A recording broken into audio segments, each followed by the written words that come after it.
When I got fired, stabbed by my closest friend and left by my hubby, I decided to flip the script and bought myself a lottery ticket, one ticket for 8 million. I was beaming from ear to ear until a sudden blinding flash from a massive truck's headlights knocked me out. The next thing I knew, I was waking up with my dad beside me, someone I hadn't seen in 4 years peeling an apple. Seeing him was unreal because it had been forever since I'd seen him this young. He died during my sophomore year, worked his tail off his whole life but never got to enjoy it before he was gone. Tears welled up in my eyes. If this was a dream, I wanted it to never end. "Mia, you little rascal," my mom's voice, loud as a lion's roar, almost shattered my eardrums.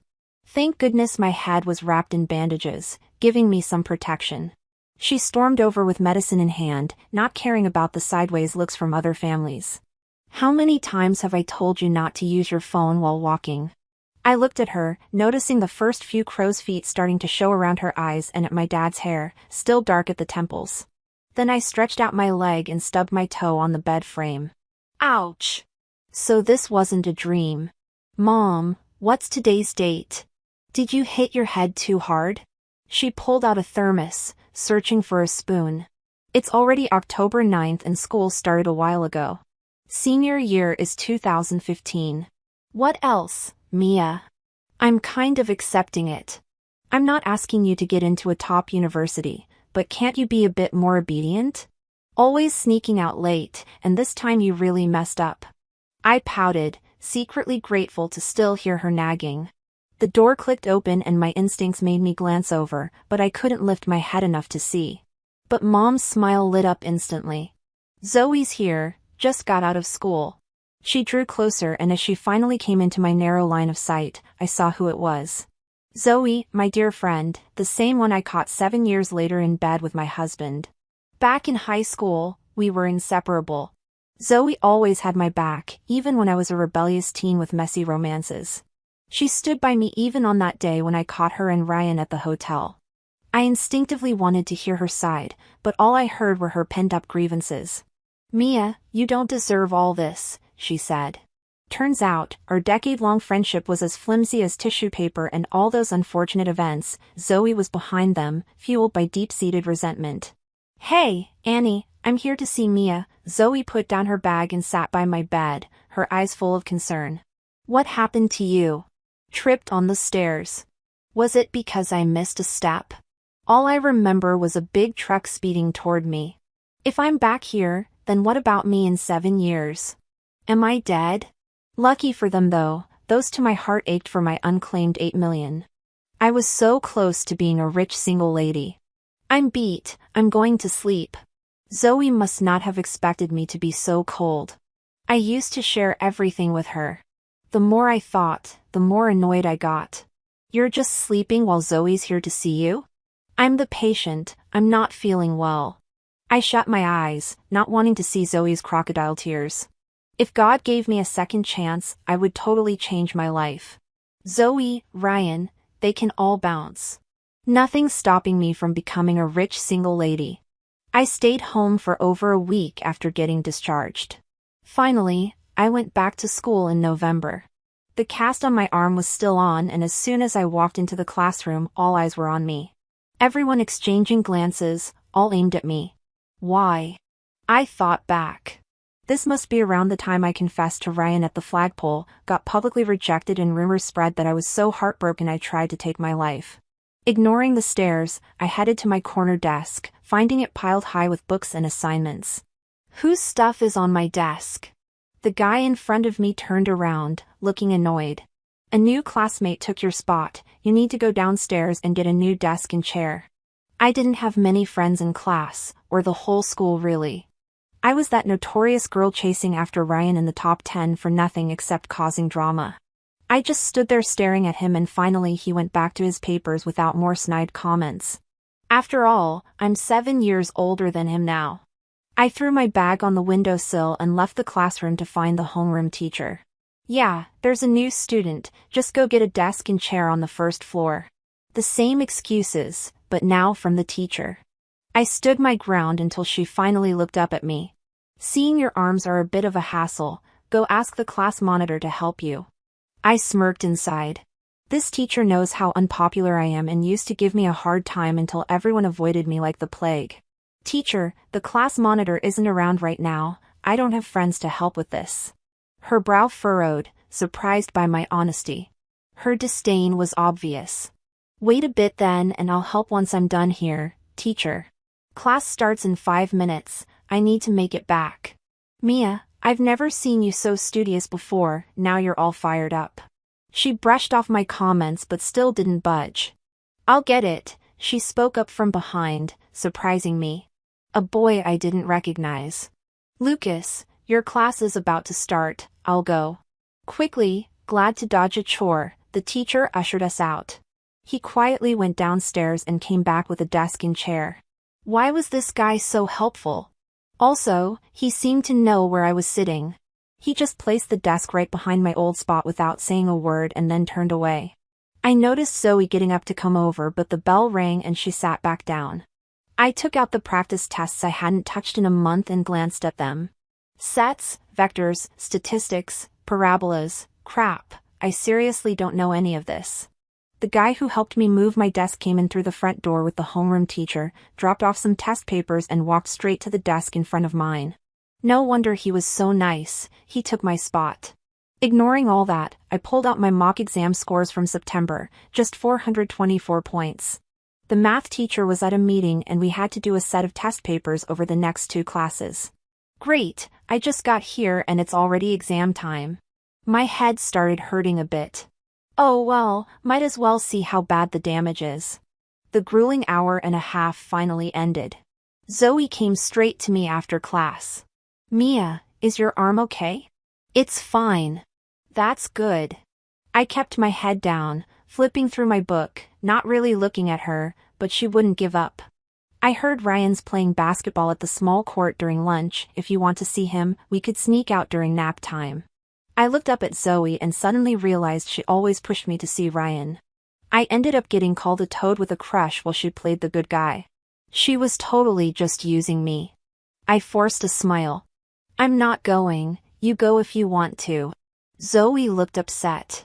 Mia, what's wrong? I kind of spoke up and people around us could hear.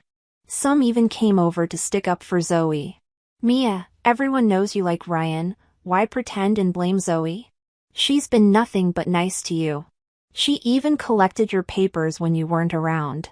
Zoe's not like me, she's super popular.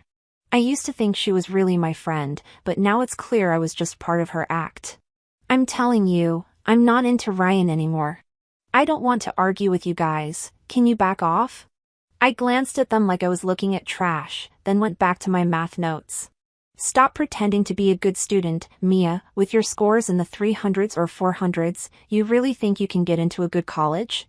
You must have hit your head. I wasn't always a bad student, I got into the advanced class in high school, but I've been slacking off. They were so annoying, I never realized how unbearable they were. Finally, I snapped the book shut. Well, just wait and see if I make it into Cambridge. I shot a cold look at them. This is my space. The trash can is by the door, if you want to hang out, go over there. I was fed up with all these high school games and drama. It's not like I could escape it. When we got our test papers back, mine had a glaring red 78 on it. I was last in math, advanced classes really are tough. Talk is cheap, but getting above 400 points is going to be tough. After class, I headed straight to the math department. The math teacher seemed like the only person who didn't think badly of me. Teacher, can I talk to you? With my current grades, how can I improve quickly? The math teacher put on her glasses and saw my 78, then laughed. Mia, I knew you'd come talk to me. I froze, waiting for her to continue. She pulled out a workbook from the cabinet and handed it to me. It's great that you're motivated. This study guide is perfect for those struggling with the basics. Understand it thoroughly and we'll take it step by step. The blue cover looked familiar. In my past life, she gave this to several students who needed a foundation, but my focus was all on Ryan back then, not on my studies. I barely scraped by in college entrance exams and ended up at a random school. Thanks, teacher, I'll work hard. Leaving the math department, I headed back, eyes on my book and accidentally bumped into someone. Mia, not again. Aren't you tired of this? I froze, recognizing the voice. No need to look, it was Ryan, my cheating ex-husband in my last life. I chased Ryan for 6 years and married him because his grandpa wanted to see him settled before passing. I thought I could change him, but he was already involved with my best friend. Seeing that handsome face now, I felt nothing. I walked right past him. Mia's up to something sneaky again, some whispers floated around. I really hated being watched like this, so I turned and followed the voices. If you have something to say, speak up, don't whisper like worms behind my back. I let out a cold laugh and walked away. My bold move in the hallway spread around school. People said I'd hit my head and gone crazy. Doesn't matter, there are 210 days until the college exams, I have to stay focused. Math problems were so tough, one parameter question wasted my time and I still got the M-value range wrong in the end. Zoe was acting weird. I thought my words would have ended things between us that day, but she still clung to me. Mia, did I do something to make you misunderstand? No, you didn't, you're fine, I just don't feel like dealing with people. I didn't want to argue, so I pulled out my history test and silently memorized the mnemonics the teacher gave us. We had a quiz next period and I couldn't write down anything. Is it because I keep mentioning Ryan? I wasn't trying to bug her, it's just that giving up on him feels like a waste. It wasn't a waste when I got rejected and became everyone's target, or do you mean it's a waste to chase after him, slack off and end up failing college? Expressionless, I shut the test paper. Zoe, I only feel like it's a waste when I disappoint myself. Some mocking laughs came from the door. I looked over, Ryan and his friends were standing there. Mia, did you really hit your head? What's with all this speechifying?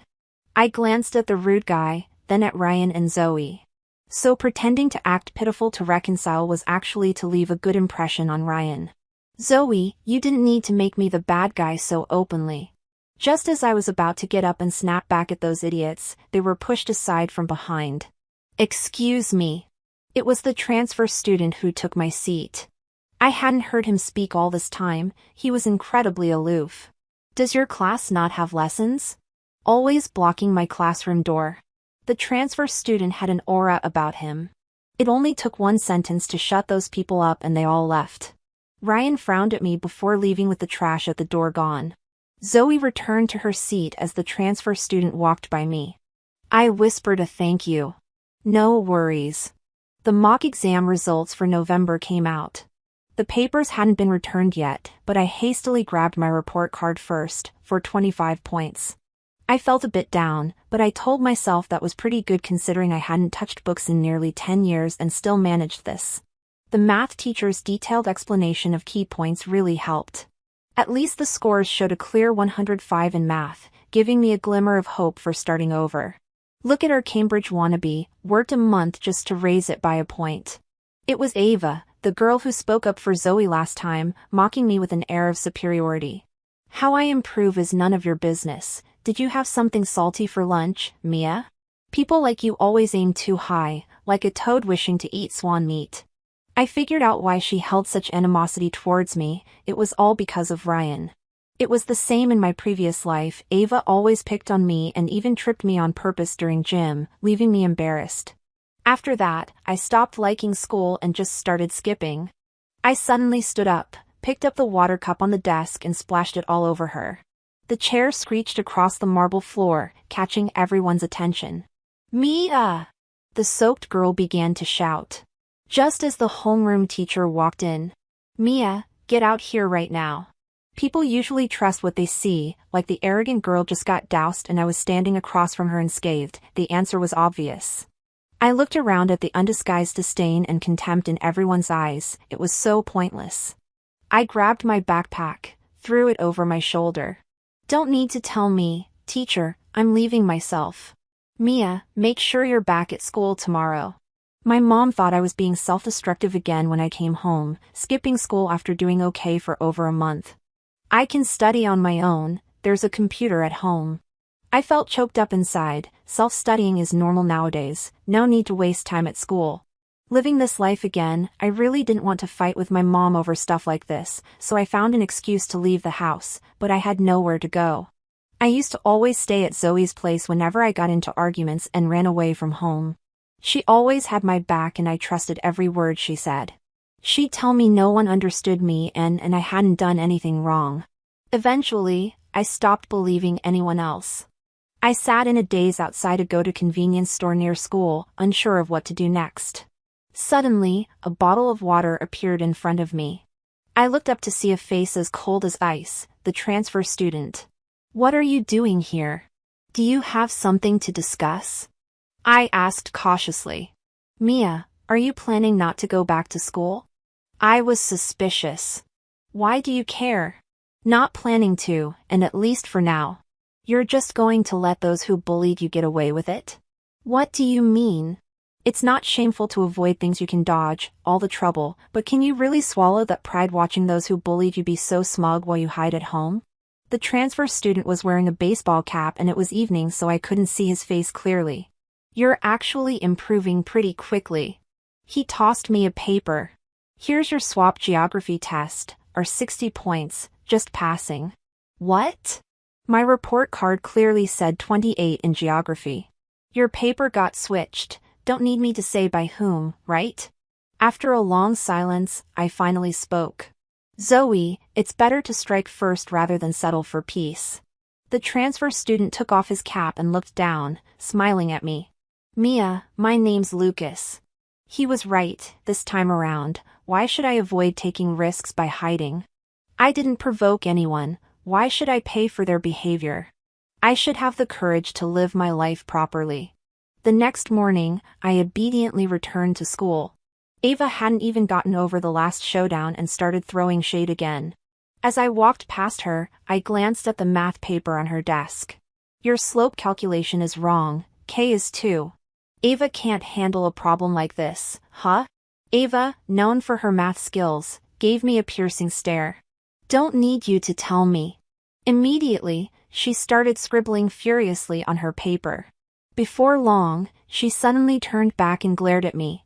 Oh crap, Mia was actually right. How could she know that? She must have seen the answer beforehand, people surrounding Ava whispered, finding it hard to believe I had gotten the last big question correct. I'd never been dumb from grade school to junior high. I got into the best middle school in the city and entered the key advanced class in high school exams. I have no idea when I started to become rebellious and unreasonable, like my luck was drained from me.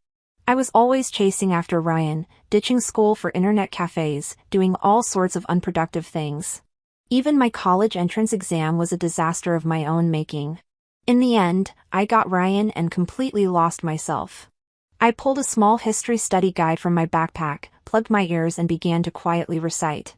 After a near-death experience, I found myself stripped of all the unnecessary thoughts. I was more focused now and only the truly focused deserve the future they want. Lucas wasn't surprised when I returned. He casually placed his geography notes on the corner of my desk. Turns out Lucas transferred in and immediately topped the class, never missing a beat. He was a miracle. Having someone like him to help was a total game changer. I glanced at the stack of practice books on my desk, flipped one open and started solving problems. Studying is the one thing where effort guarantees results. The first semester finals of senior year were right around the corner.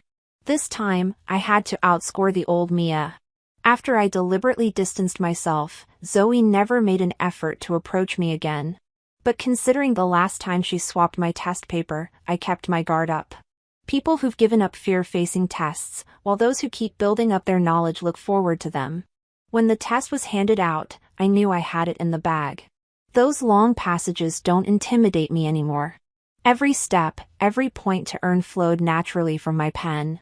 For the first time, I felt satisfaction and the exhilarating sense of achievement. After the last subject ended, people left the classroom in 2s and 3s. I secretly watched Zoe. She was still there. Zoe was the geography class representative and my homeroom teacher was the head of the senior geography department. After every test, Zoe would help sort the papers in the office. The paper swap definitely happened then. With almost everyone gone, I waited until the last light on the second floor turned off, then tiptoed out of the girls' restroom. Sure enough, Zoe was in the geography room. I was somewhat disappointed. I thought she might have a clever sneaky plan against me, but instead she chose the dumbest way possible. I watched as she frantically rifled through the pile of test papers on the desk, getting more and more anxious. I picked up a bottle cap and tossed it ahead. The cap hit the corridor tiles with a pop. 18-year-old Zoe didn't have the composure of her 25-year-old self. That little noise made her instantly pull back her hand. Watching her scramble away, I felt great. The school gate was long closed. I made my way to the low wall at the back of the teaching building, ready to climb over. I didn't expect to see Lucas on the other side. "What are you doing here? I figured you'd come out this way." Lucas was mysterious, rarely speaking in class. His cold demeanor made classmates way and nobody dared to approach him for help. He was like an invisible man, yet he gleamed with brilliance. This is the Geography and History Study Guide, and these are advanced math problems. If you want to get into a top school, you need to keep improving. Do you really think I can get into a top school? Just a month ago, I could only score in the 400s. Top schools admit over 700 students each year, so what? Why can't one of them be you? Mia, you're smart. If you put in the effort, it'll pay off. Every flyer at the school gate printed that kind of talk, but it was the first time someone said it to my face. You sound like a motivational speaker. Lucas laughed. It was the first time I saw him laugh and somehow it felt familiar. As I expected, when the report cards came out, I scored 557. I was the most improved student in the class. I even prepared to face everyone's scrutiny if the two-faced homeroom teacher accused me of cheating. I needed an explanation ready, but they had no time because something else happened in the class.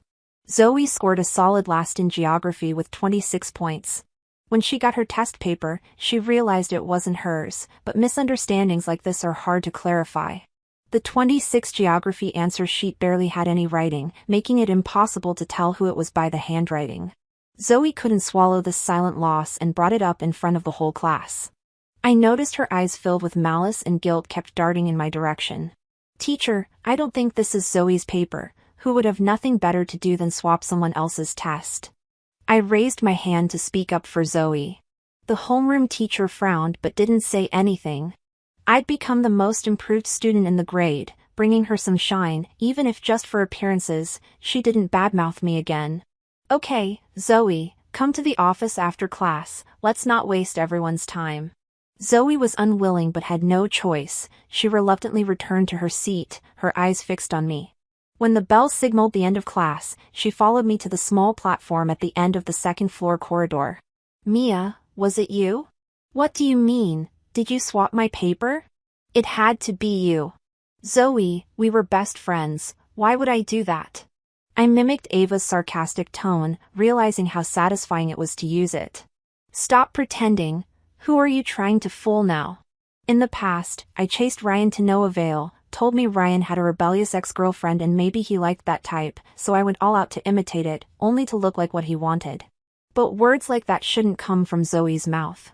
"Zoe, do you really think Ryan ever gave you a second glance despite all your pretending?" You can keep pretending, see if it works out, but what you owe me, I'll take it back. I'll show you I'm worthy of everything I want." Zoe was slightly shorter than me. Looking down at her, I felt a rush of satisfaction. "Don't think I don't know anything. Here's your paper. Take it."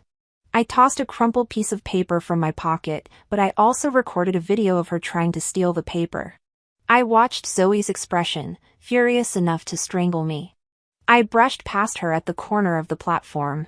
I hadn't expected to see Ryan still with that deadpan face. Who knows how much of our conversation he overheard. I stretched, heading back to class. Unnecessary people should clear off quickly. I had 2 more test papers waiting to be finished. Zoe, afraid I'd expose her paper theft, had to accept the 26-point score. 5 and there I was, snagging the Best Progress Award with my 557 score, standing on the flag-raising platform and feeling this wild mix of emotions. I'd never felt anything like this in my previous life. Flowers and applause, being recognized by so many people, feeling the sun and my achievements shining on me, it was just pure bliss. Thank God for this chance. There are 116 days until the college entrance exams. During our senior year's winter break, we still attended classes and I noticed something changing with my classmates. Their looks of disdain and disregard were gone. Maybe my relentless study mode rubbed off on them. Occasionally, a few would even come over to discuss problems with me. But after that day, Zoe started avoiding me. She even took time off from our extra holiday classes, kind of like the old me. Mia, you'll be speaking at the 100-day oath ceremony as a model of progress. The homeroom teacher called me to the office and instructed me. It's great to see you focusing now. I'll overlook the past when you disrespected teachers and classmates. Just make sure you prepare well and don't embarrass yourself. Got it. It was the first time the homeroom teacher talked to me kindly like this, and I was a bit taken aback. Knowing I'd speak in front of the whole grade made me excited. In my past life, I got into a deadbeat college for accounting and climbed my way up to a director role in a company thanks to my smooth talking skills. I was made for this kind of public speaking. Back in the classroom, I saw Lucas working on some practice problems. Lucas, are you speaking at the ceremony too? I asked. As always, he's the rock-solid first in our humanities subjects. No doubt he'd be pulled up there to boost morale. I was just told, haven't thought it through yet, he replied. Go for it, why not, it's a chance to shine. I heard the science side was bringing someone up too. Who? Ryan. Lucas moved his chair back a bit, turned to me and said, You want me to go? The class was noisy, but Lucas's voice cut through, clear and mature beyond his years.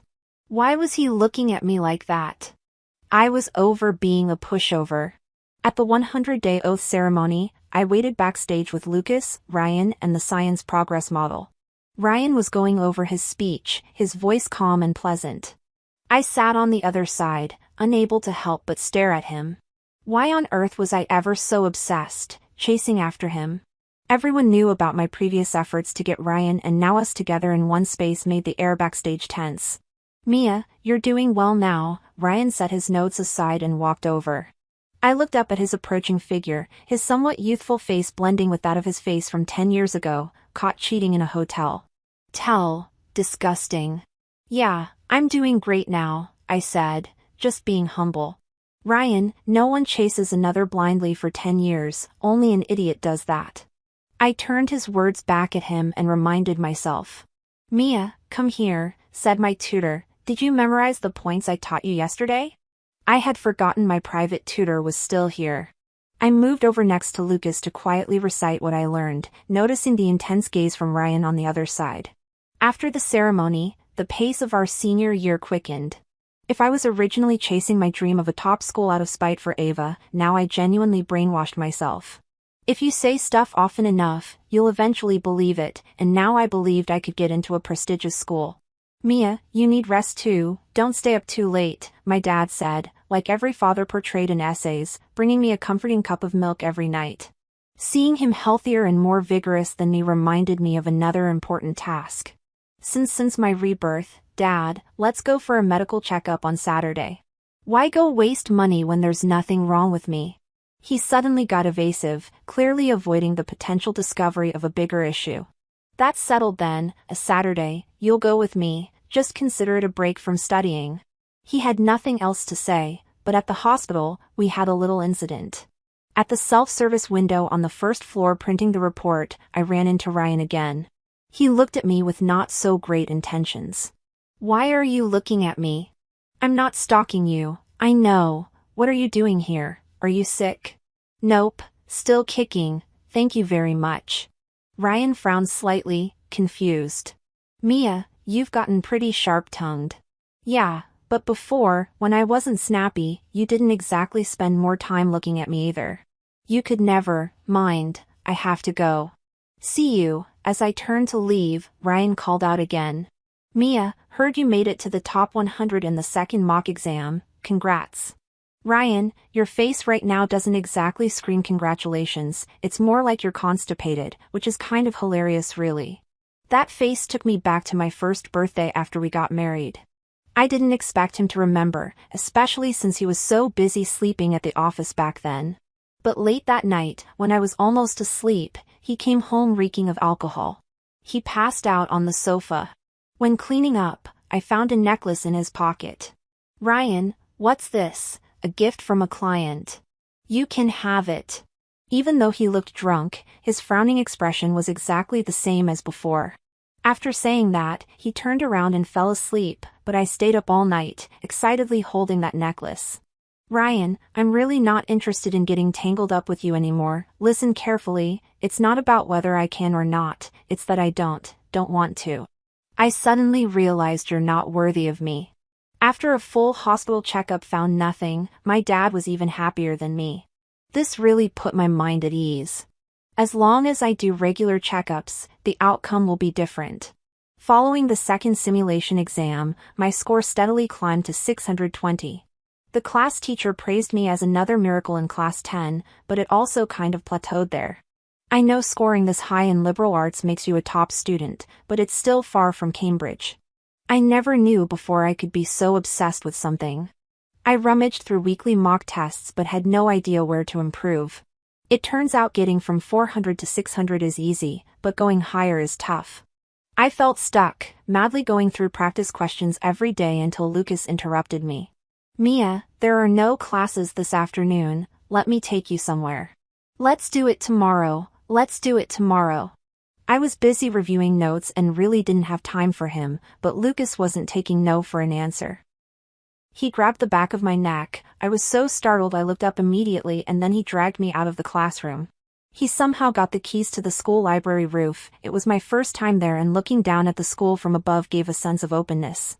It even cleared up my foggy mind, messed up by all the revision.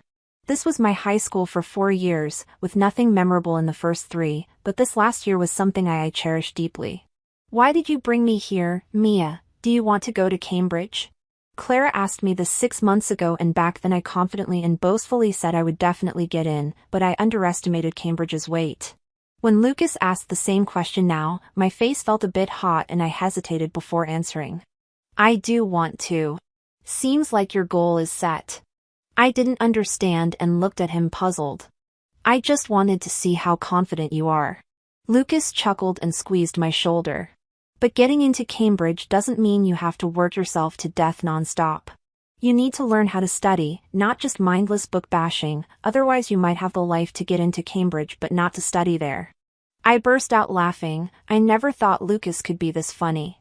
He already got a spot at Cambridge with his level. As long as he shows up for exams, he's all but seated in Cambridge, but I never felt he mocked or looked down on me. Lucas meant a lot to me that year, as both a tutor and a friend. Sometimes he seemed more mature than me. His words and actions didn't match what an 18-year-old would normally do.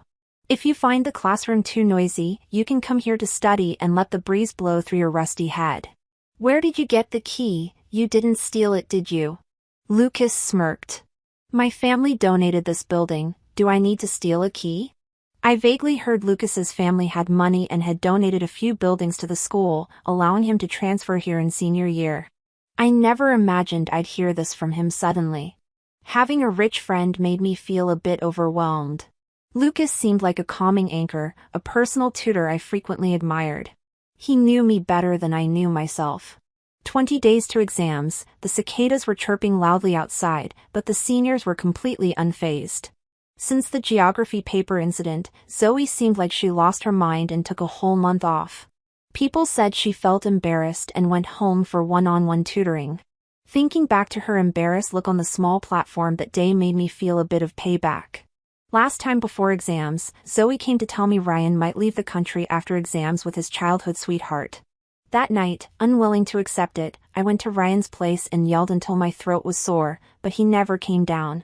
The next day, I was so out of it I couldn't even get my usual scores and didn't pass the cutoff. That night, she revealed all the things she'd done to me over the years. She liked Ryan but couldn't compete with how I'd just go for it. This twisted her mind, leading her to hate me and try everything to destroy my life.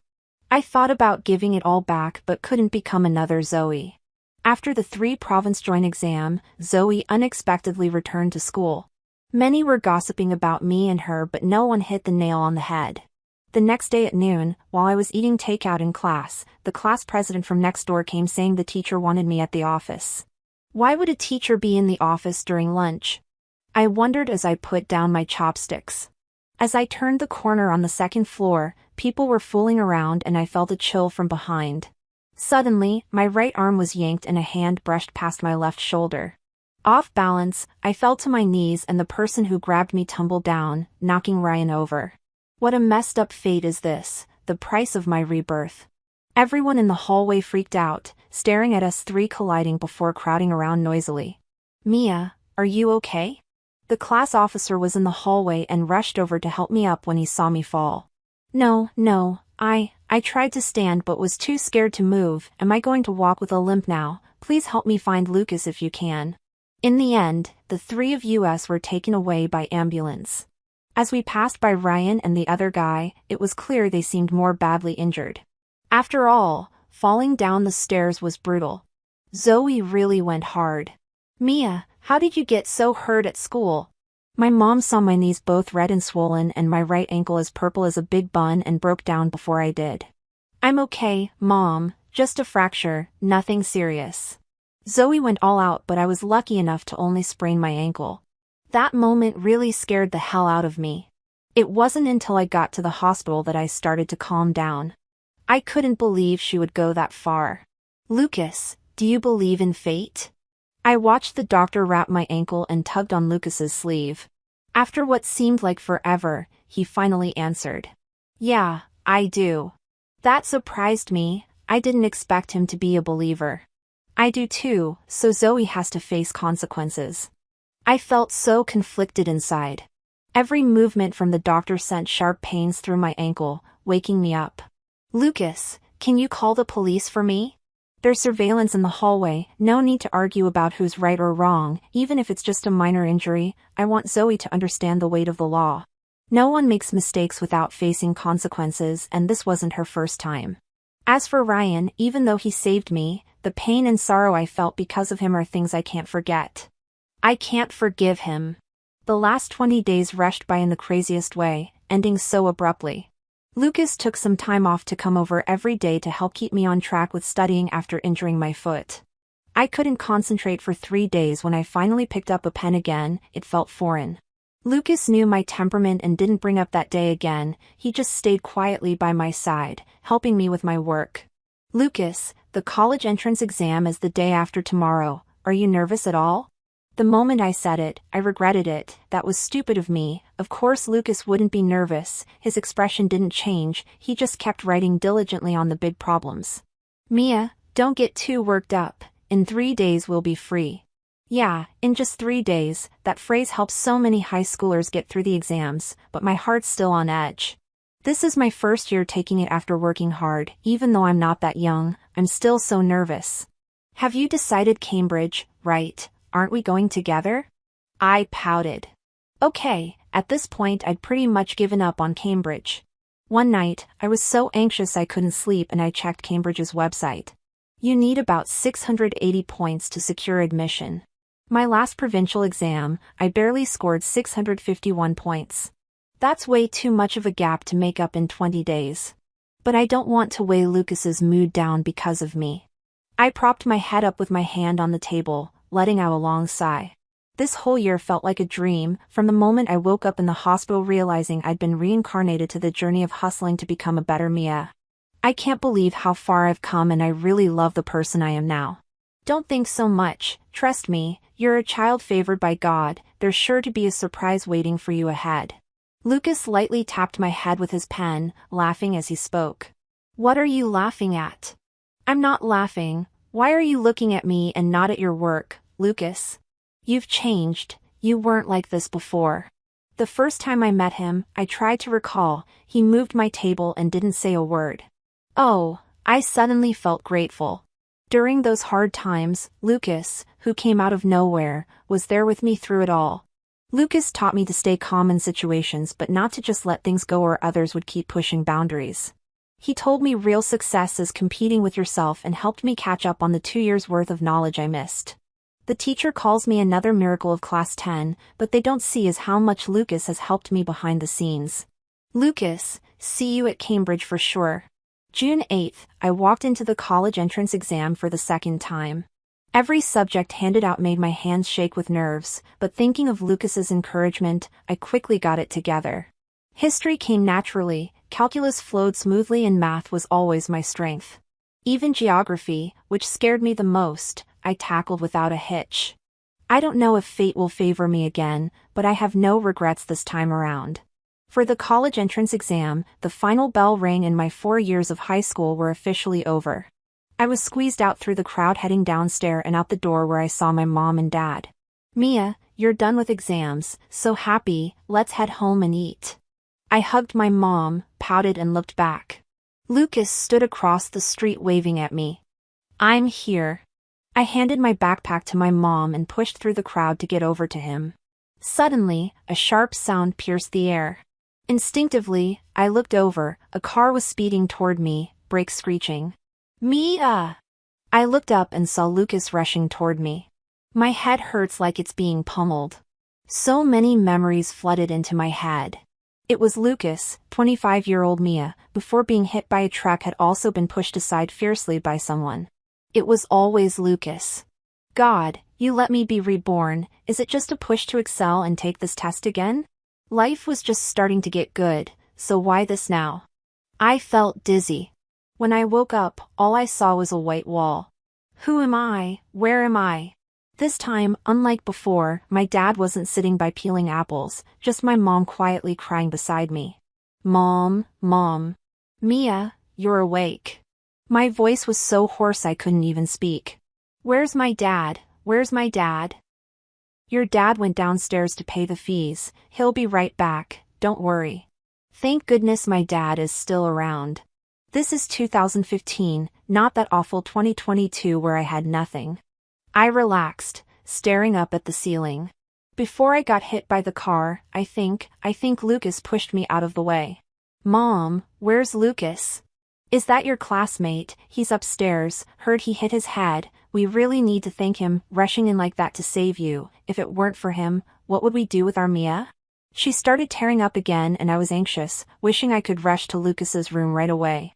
Who is he really? Why did he save me in that timeline too? Is he also someone who came back like I did? The more I think about it, the more it seems right. There were no transfer students in our class junior year and each time I improved was when Lucas was there encouraging and helping me. It's as if he knows my future, trying every way to save me from my mistakes, stopping me from walking down the path of failure again. "Lucas, you can't be hurt." I had so many questions for him, I couldn't sleep all night. Now my ankle, not fully healed from the fracture, was broken again.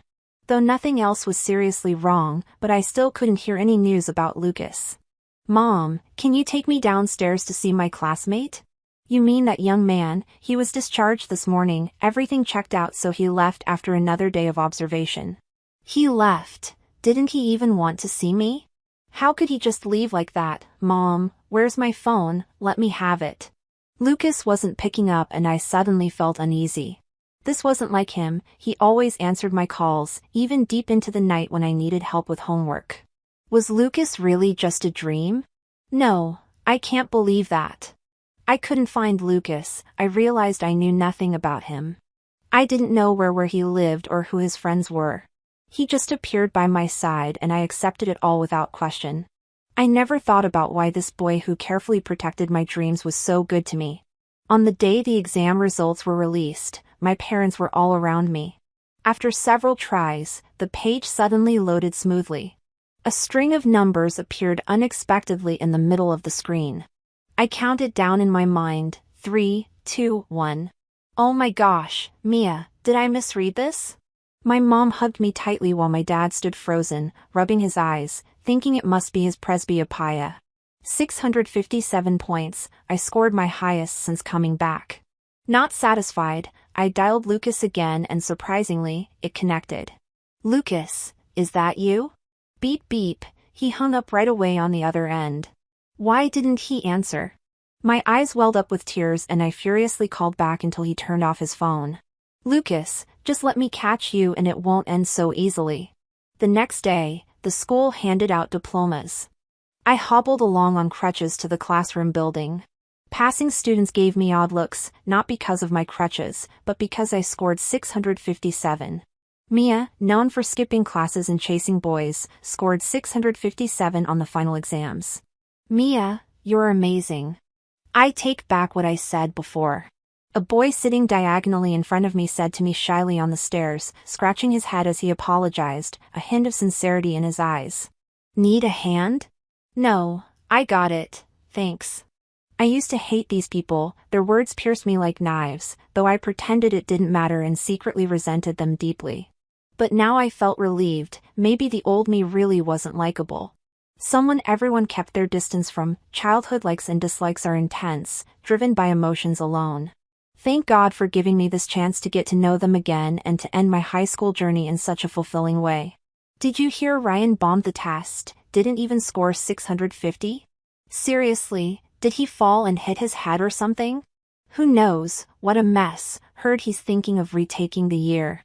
And Zoe didn't do much better, just over 500. They had something going on, wow. I craned my neck trying to catch every juicy detail, afraid to miss anything.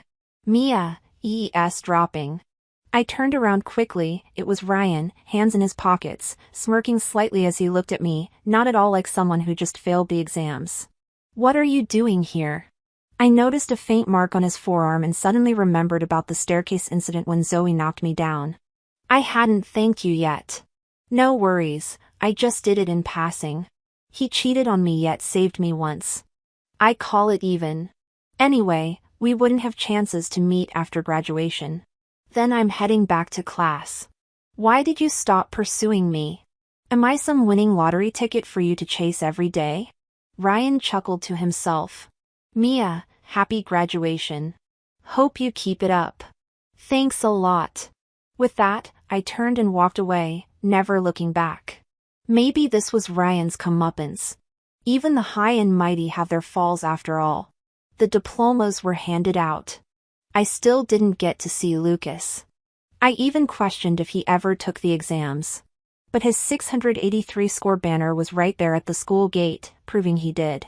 When everyone had left, I finally packed my things, got my crutch, and stood up. The now empty desk looked exactly like it did when I first got here. And it turns out these 8 months were quite long. Getting down the stairs on crutches is tougher than going up. I just learned how to handle stairs and wobbling like this freaks me out. Damn Lucas, when I need you, you're not around. Wouldn't have broken my foot if you hadn't tackled me so hard. Damn Lucas. On the last step, I lost my balance and fell backward. Instead of the usual pain, I landed in a warm embrace. I opened my eyes. Lucas, where did you disappear to? I clung to his sleeve, worried he'd vanish again. Why didn't you answer my calls? Lucas's face was blank, but I saw the worry in his eyes. This isn't working. So I leaned against him, sliding down to sit on the floor. My foot really hurts. Lucas, could you take me to the hospital? Mia stopped pretending. It's not, it really does hurt. Lucas's face darkened and he let out a long sigh before turning his back to me and squatting down. Hop on. Sure. Outside the school gates, Lucas paused. Still want to go to the hospital? He really gets me. Seems like it doesn't hurt anymore. Take me to the bubble tea shop across the street. My dad said he'd pick me up there. Lucas obliged, carrying me the rest of the way and gently setting me down. Beads of sweat on his forehead. Don't leave. I grabbed him again. Let me wipe your sweat first. Clearing my throat, I whispered. Lucas, I know your secret. Do you know mine? Stop pretending. Let's be honest. I gave him a look and after a moment, Lucas smiled at me. Mia, I didn't expect you'd get so smart. What do you mean, Lucas? Do you like me? Since waking up in the hospital, putting things together, I'd felt maybe Lucas helps me because he likes me. His gaze was like how I once looked at Ryan, filled with a summer-like intensity that kind of affection can't be faked. Yeah, I like you. Just like that. Lucas's voice softened. You might not know how much I like you. Back then, your eyes were only for Ryan. When I saw you again, you had changed, not lively and bright-eyed like Mia in high school. I heard you were with Ryan. I thought you'd be happy, but you didn't seem it. That night, seeing the truck rush at you, I just wanted to save you. Lucas gave a bitter laugh. Didn't think I'd wake up back at 18. The bubble tea shop's cool air made me feel like I'd heard a story.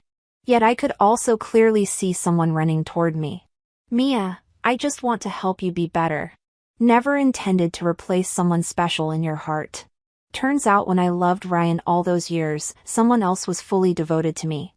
Lucas, I'm a child favored by God who gave me a chance to reclaim myself after a decade lost, and you just happened to catch some of that luck. Lucas, have you applied to colleges yet? I have. What about you? Holding the college applications guide, I frowned. I might not get into Cambridge. I'm scared I won't get into my chosen course. Mia, why do you have to get into Cambridge? Yeah, when did Cambridge turn into an obsession for me? Was it after arguing with Ava, betting with a teacher, or hearing Lucas aimed for Cambridge? I can't quite remember. Some memories feel buried and far away. Mia, nobody says you must go to Cambridge. What suits you is more important. I don't know what suits me. Feeling down, I said. And before, when I use Cambridge as motivation, not getting in feels like I failed. But if we set our goals too low from the start, thinking we can't make it, reality will tell us so. I don't get it. When I said I believed you could get into a top school, it was to motivate you. Even if grades weren't enough, you're still outstanding. Everything you've worked for won't be in vain. Whatever results you get are worthy of you. Those days walking alone in darkness, the wind knew, the rain knew, every sunrise and sunset knew. Lucas flicked my forehead. You think too much with your small brain. Don't overthink. Your brain is small. We locked eyes and burst into laughter. Lucas, if I don't get into Cambridge, can we still be together? What do you think? Thanks to God for giving me a new life. You gave yourself a new life. October 2nd, I stood with my luggage at the university gates. People bustling by, faces full of joy. I wandered in the shade until a pair of sneakers appeared in front of me. Why so late? I've been waiting forever. Cambridge's move-in was earlier than Oxford. Lucas had arrived 2 days ago and came to accompany me today. Lucas flicked my forehead and said, let's go check in first. I rolled my eyes at him, but inside felt like I was filled with honey. The suitcase was so heavy. I dragged it alone for so long. I welcomed the best summer of my 18-year-old self. A long-dreamed acceptance letter. Cicadas buzzing outside the window. The heat wave from Cambridge to Oxford. The touchable youth. I grabbed Lucas's hand, interlocking our fingers. Let's go chase the next dream.